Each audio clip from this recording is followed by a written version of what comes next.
we honor.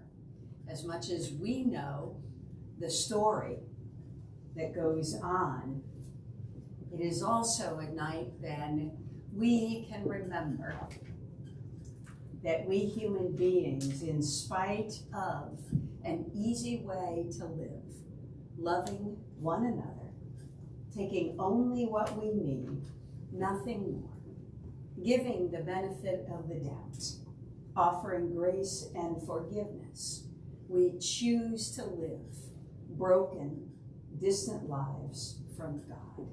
This is also what we remember here. I want to invite you into prayer. O holy God, the hosannas have died away, the palm branches have turned brittle. Now, today, there is only this.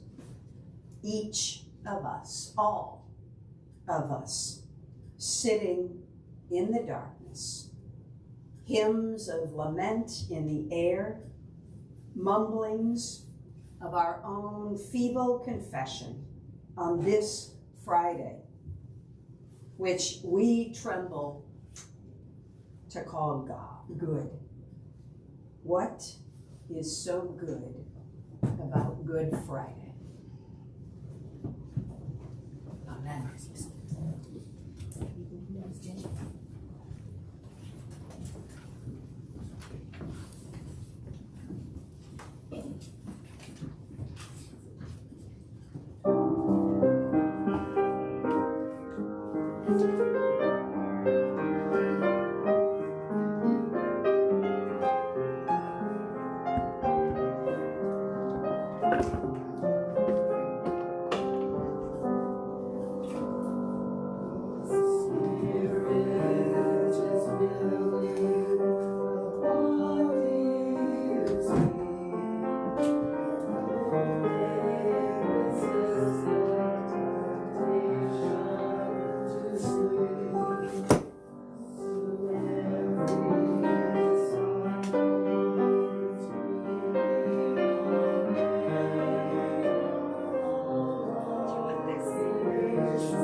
Jesus had been arrested on the evening, late in the night on Passover.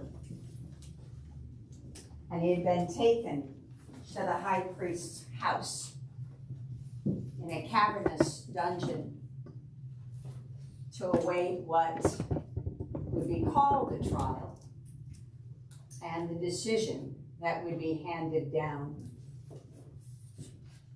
Anybody who is arrested and taken to the high priest's house, or even to the Roman prelate Pontius, knew inevitably what would happen to them. So while he waited in the cavernous dungeon, Peter followed at a great distance behind to see what was going to happen. And there in the courtyard of the high priest's house, he sat around a fire with others who were there. There was a servant woman sitting there as well, waiting. She stared at Peter and then blurted out, "This man was with that guy too." But Peter denied it, swearing, "I don't know him, woman." And a little while later, another person said, "You are one of them." But Peter said, "I am not. That is not true." And then an hour or so later, another person just insisted, "This man must have been with him. He is a Galilean as well." And Peter responded, "I don't know what you're talking about." And at that very moment, while Peter was still speaking, a rooster crowed. He remembered hearing what Jesus had said. "Before a rooster crows today, you will deny me 3 times. Peter left that courtyard, broken, crying uncontrollably.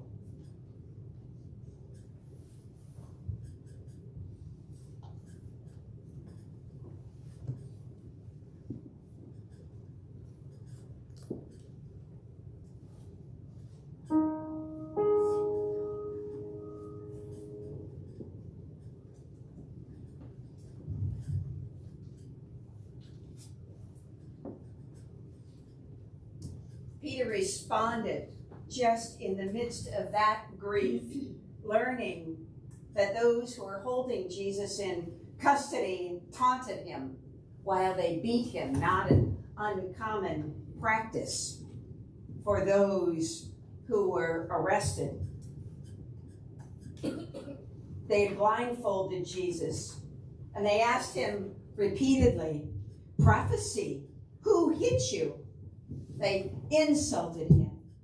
They said horrible, horrible things to him and said horrible things against him to bolster up their accusation that he was indeed a criminal. All night long, no food, no water, beaten, mocked, insulted, spat upon. And he waited. The morning came and the elders gathered together, the chief priests, the Sadducees, they all came together. And Jesus was brought before the council. They said, "If you are Christ, then tell us so." Jesus humbly said, "Well, if I tell you, you won't believe, so it does not matter. And if I ask you a question, you won't answer. Just know this, in spite of what you say and what you do, I will be seated at the right side of the power of God." "Ah, so then you're God's son, right?" "Ha, Well, that's what you would say, Jesus responded. The Sadducees, along with the chief priests, said, we don't need any more evidence. We've just heard it from his own lips. So the whole assembly, they got up, they led Jesus out to Pilate, because you see, in Judaism, there is no criminal executions. It is forbidden. But the Roman occupiers had no problem with executions. Crucifixion was their way. They took him to Pilate, and they brought the accusations, accusing him of being treasonous, not just against Judaism and their God, but against the Roman Empire, claiming he is saying he's the king of the Jews, he's the Messiah. But Pilate questioned him over and over and over again. And Jesus simply did not respond. He knew what was happening. He knew the inevitability of this. Pilate, really thinking this was not the way, said, I see nothing wrong with what he has said. Insufficient evidence, he would have said. But they cried out, no. It was the custom of the Roman occupiers to give the Jewish people an option, freeing only one prisoner. Now you remember that there were 3 there, Barabbas and 2 others who were charged with thievery. And of course, the Sadducees and the high priests, the other leaders, the legal experts, we say, had already planned for this and stirred up the crowd. So that when it came time, rather than freeing Jesus and having Barabbas, who had been a freedom fighter, they would say, a traitor, others would say, they cried out, free Barabbas, kill Judas, kill Jesus, free Barabbas, over and over until Pilate's voice was drowned out. And he simply said, fine, do as you wish then with this man. I'm done with all of this. And so Jesus was let out. Of course, a complete setup.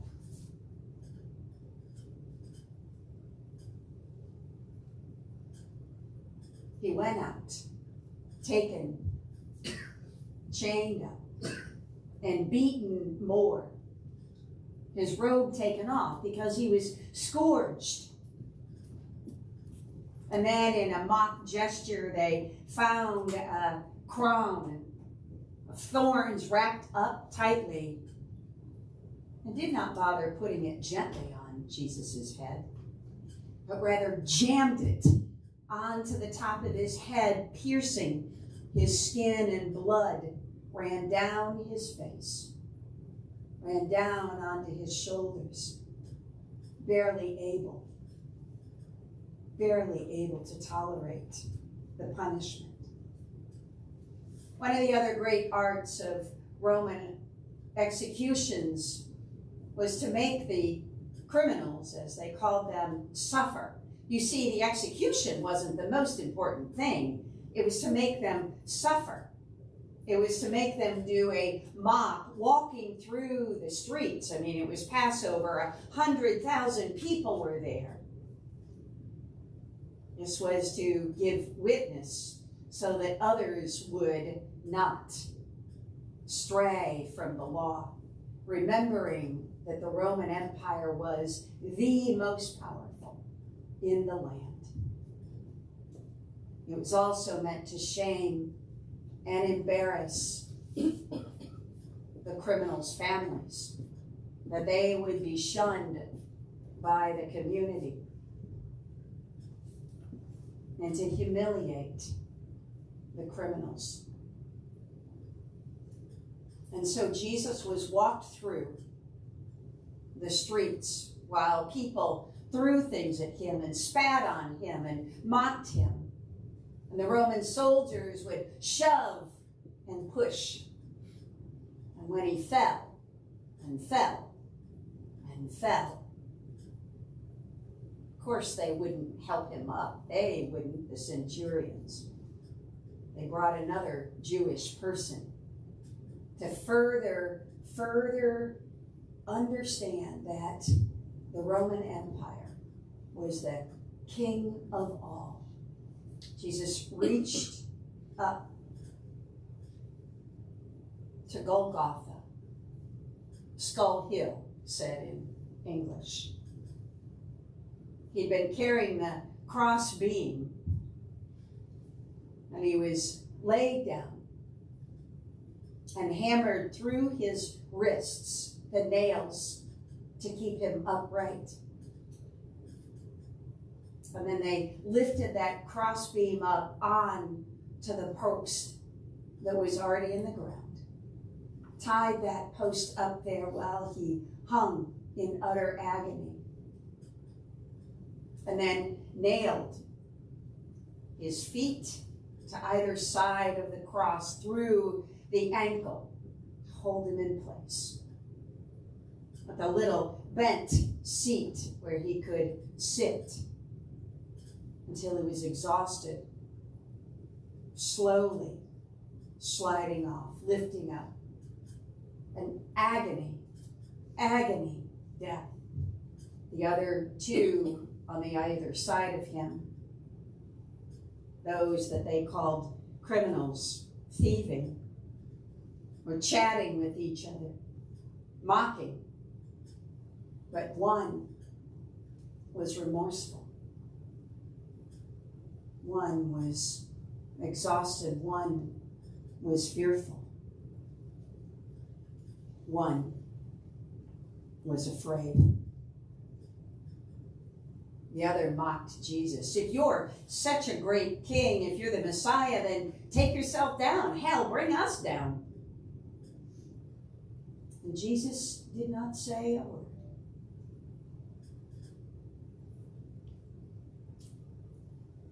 Finally, the thief on the right begged Jesus, "Please, Jesus, will you remember me when you are in the kingdom?" And Jesus replied, "I assure you that today you will be with me in paradise."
It was about noon, and darkness covered the whole earth for about 3 hours,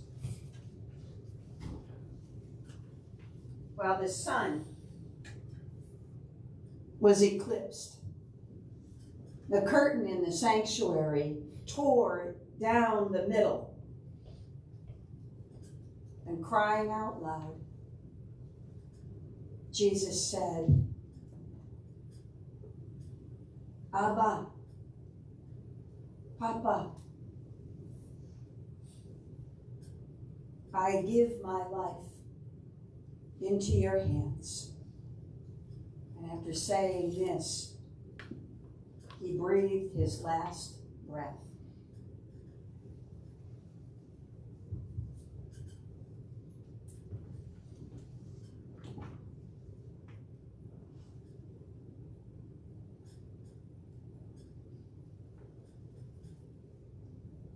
The centurion who had been standing there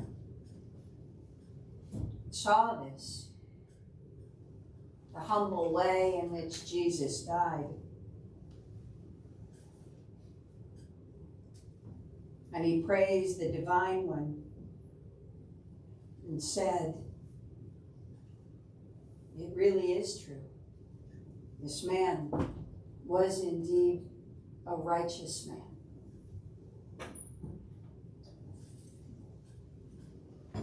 Let's sing our Passion Song.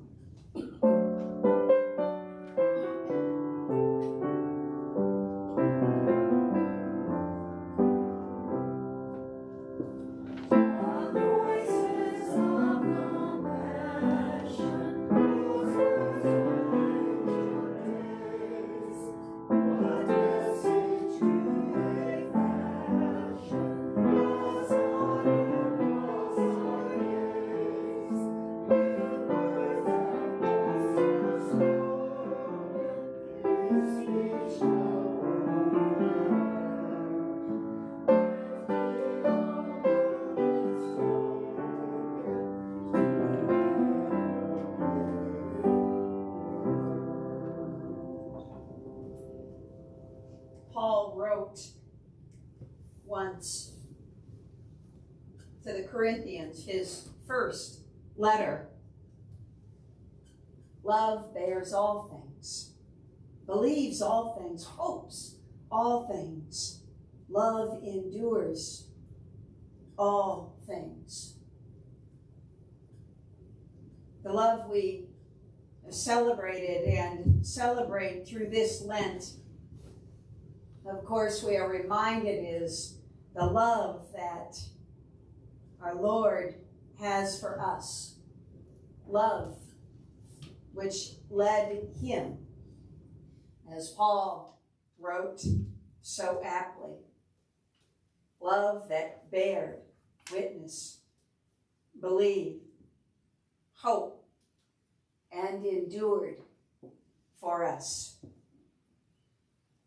We might ask, though, we say it maybe easily enough, but we might genuinely ask ourselves, does Jesus then intend for his love to end there?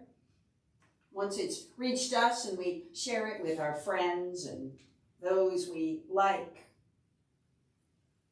Or is it not the nature of love that is to be shared with everyone? In truth, Jesus indicated as much from the cross. For even as he was dying, broken by the world's choices, he said to his mom and to his dear disciple, John, take her into your home. Mother, take him now as your son. Shared familially we read that in response to that love, said, from that hour, John took Mary into his own house as if she were his mother. Can you imagine what they must have said to one another after Jesus said this? We don't know. Scripture doesn't tell us that part. But surely they had conversation. Wonder what they said in the early moments of their grief. Those of us who have suffered a kind of grief that you are sure will break your heart and never heal it back up. No, that kind of grief. Can imagine what they might have said.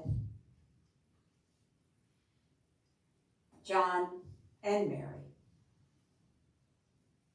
knew what Jesus would want and expect. Love bears all things, believes all things, hopes all things, endures all things.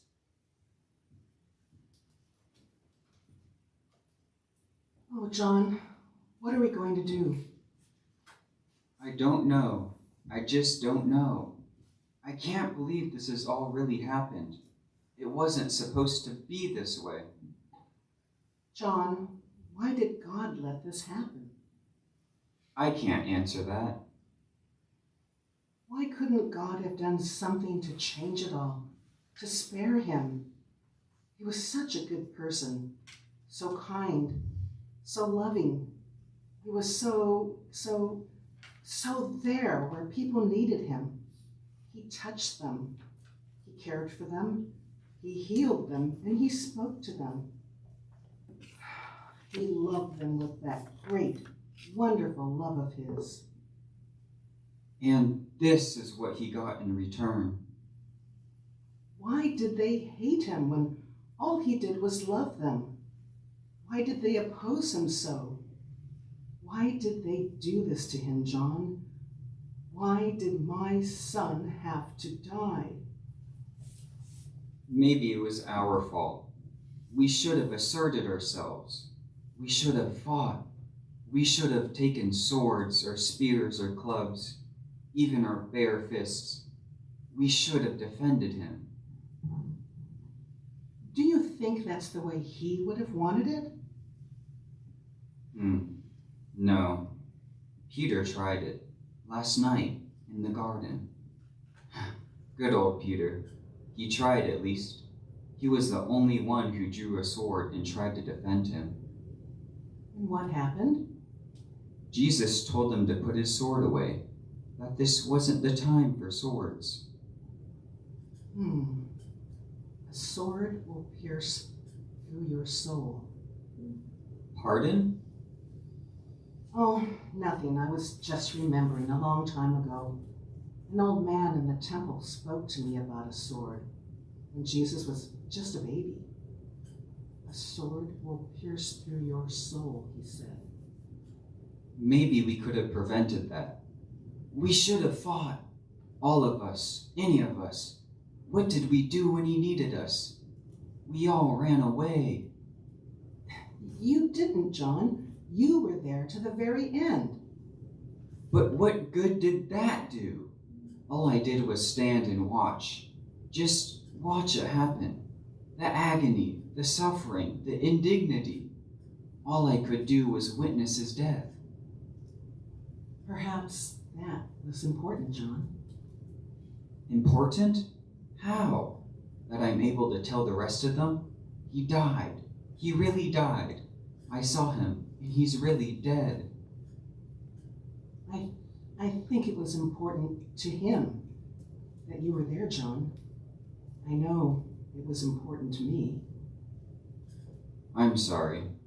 Here I go carrying on again, getting upset and wanting things my own way, as though I were the important one. Sons of thunder, he used to call us, my brother and me. We used to laugh when he said it, because he was so right. He seemed to like that in you and James, I think. Your energy, your impulsiveness. When he wasn't correcting us for it. Lord, grant that we may sit one at your right hand and one at your left when you come into your kingdom. Little did we know that it would all come to this. And if you had known, would you have done anything differently? No, I don't suppose so. I was truly his disciple. There's no question about that. There was such love about him, such power, such authority, such promise. Mary, do you have any idea what it was like to have been that close to him? Oh, of course you do. What am I thinking? My son, my baby, my firstborn. I suppose every mother thinks her child is the most special of all, but he really was. Somehow I felt I could always rely on him, that he wouldn't ever let me down. Do you remember the day I went up to him and said, "They have no wine"? Yes, I remember. In my way, I guess I was impulsive too. I don't know what I expected of him that day at the wedding. Certainly not what happened. I'm not sure I can believe what did happen, even yet. Well, I'll tell you one thing. It made a believer out of me. Out of all of us. I know that when I first met him, there at the seaside by my dad's boat, I knew I wanted to follow him. I'm not even sure I knew why at the time. There was life in him, Mary, like a light shining in the darkness. It was so good to be with him, to be together like that. John, do you remember what happened after the wedding? No. Well, yes, we all went home, didn't we? Yes, we all went home together to Capernaum. We were almost like a family already, even then. So close, so happy, so expectant. Yes, we were almost like a family, weren't we? There was a love there that drew us to one another, and he was the source of it. John, did you really know how much he loved you? All of you. He would have done anything for you. Did you know that, John? Yes, I knew it. We all knew it. Last night, in fact, at supper, when we saw it again, in a way I'll never forget. It was when we had just gotten together. There was a kind of awkward pause before things began, and then he washed our feet. I wouldn't doubt it. He washed our feet. And he said by doing that act, we were to learn a lesson in serving one another as he had served us, in loving one another as he had loved us. And later he prayed. He prayed that all of us would be, well, like a family, I guess, united in love, his love. And then today he gave you to me. Woman, behold your son. Behold your mother. John, have I thanked you for bringing me here to your home? There's no need to thank me. This is your home now, for as long as you want it to be. Mother. My home. Home has always been a rather temporary thing with me. Did you know that, John? I wasn't even able to be at home when he was born. Yes, I've heard that. Don't you know that I must be in my father's house? Pardon? He was just a boy then. The first time we brought him with us to Jerusalem for Passover. We lost him in the crowd when the feast was over, you know. For 3 days, We couldn't find him anywhere. And then when we did find him, he was in the temple, talking with the scholars as if he belonged there. "Don't you know that I must be in my Father's house?" he said to me. You shall not make my father's house a house of trade. I know what you're talking about, Mary. That's one of the few times I can even remember him getting angry. I was angry too, I'm afraid. Well, no, maybe worried. It was so good to find him again that day, after those 3 horrible days when we had lost him. And now we've lost him again. Oh, Mary, please. I held him so close that day when I found him again. I hugged him so tight. He was so warm, so alive, and so real. And today, he was so cold, so white. Oh, John, I keep wishing all over again that it would be like when he was a boy. 3 days and I'd find him safe and everything would be right again. Some friends are seeing to it that he's given a proper burial. Friends? Who? Peter? Andrew? No, others. Joseph of Arimathea and Nicodemus of Sanhedrin. Why them? What was he to them? I'm not sure. All I know is that they came forward and offered to take responsibility for the burial. I suppose I shouldn't be upset, but why didn't they ask you to be present too? You were the closest to him. You would have seen that things are done right. I felt that my place was here, Mother, and so did they. Jesus said that you were to be my mother now, and I am to be your son.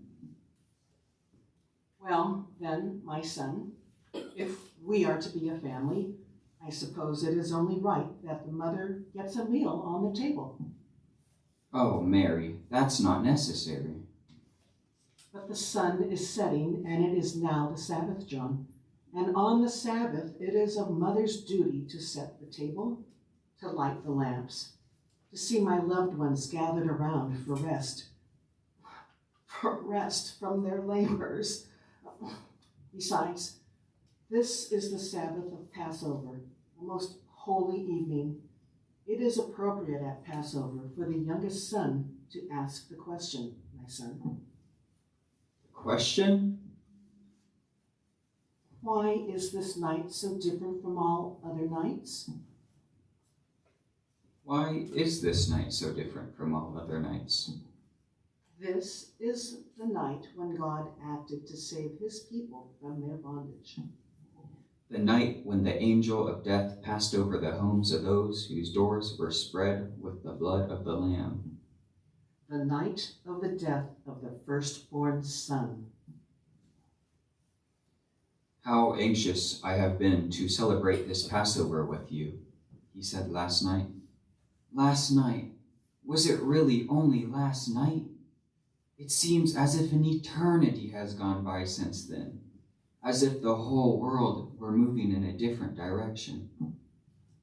John, will you please say the prayer? The prayer? The table blessing. You know, the man of the house says the prayer so that the observance may begin. Mary, are you sure that you want to go through with this? Behold, I am the handmaiden of the Lord. Let it be for me according to your word. How long ago I said that, not really knowing what it meant to me then or now.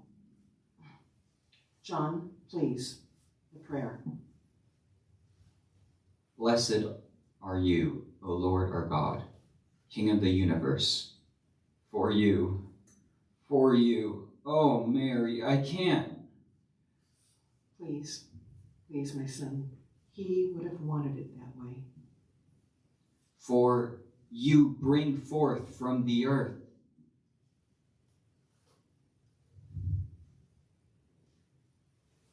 As Mary and John were sitting there on that Passover night,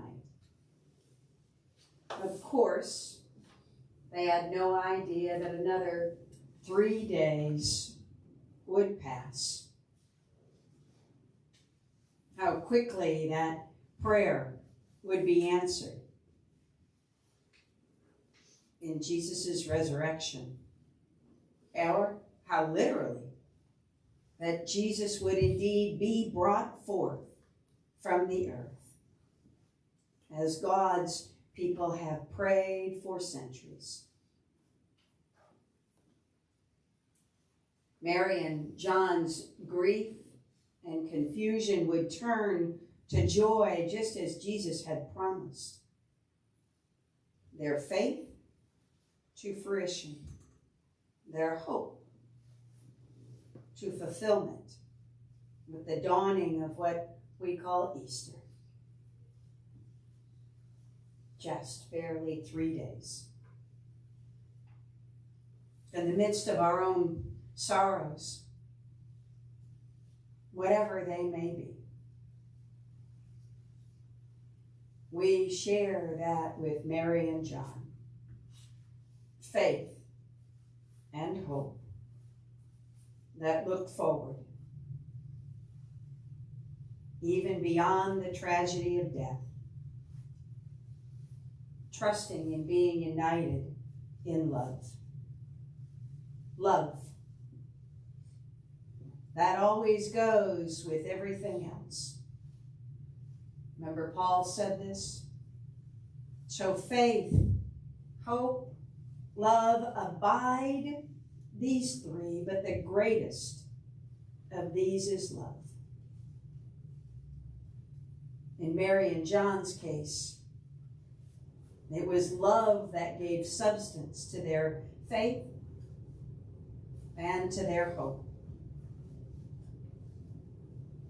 The Lord's dying love, wide enough to include everyone, the whole world, yet specific enough to focus on each of them personally, as it does on us. Mary and John in their specific needs, you and me in our specific needs. The prescription for these needs, love. Because in Jesus the Christ, we are given one another. Imagine if you were standing beneath the cross today, tonight, and you knew and know Jesus' great love right there, speaking down to you. To whom do you suppose Jesus would give you?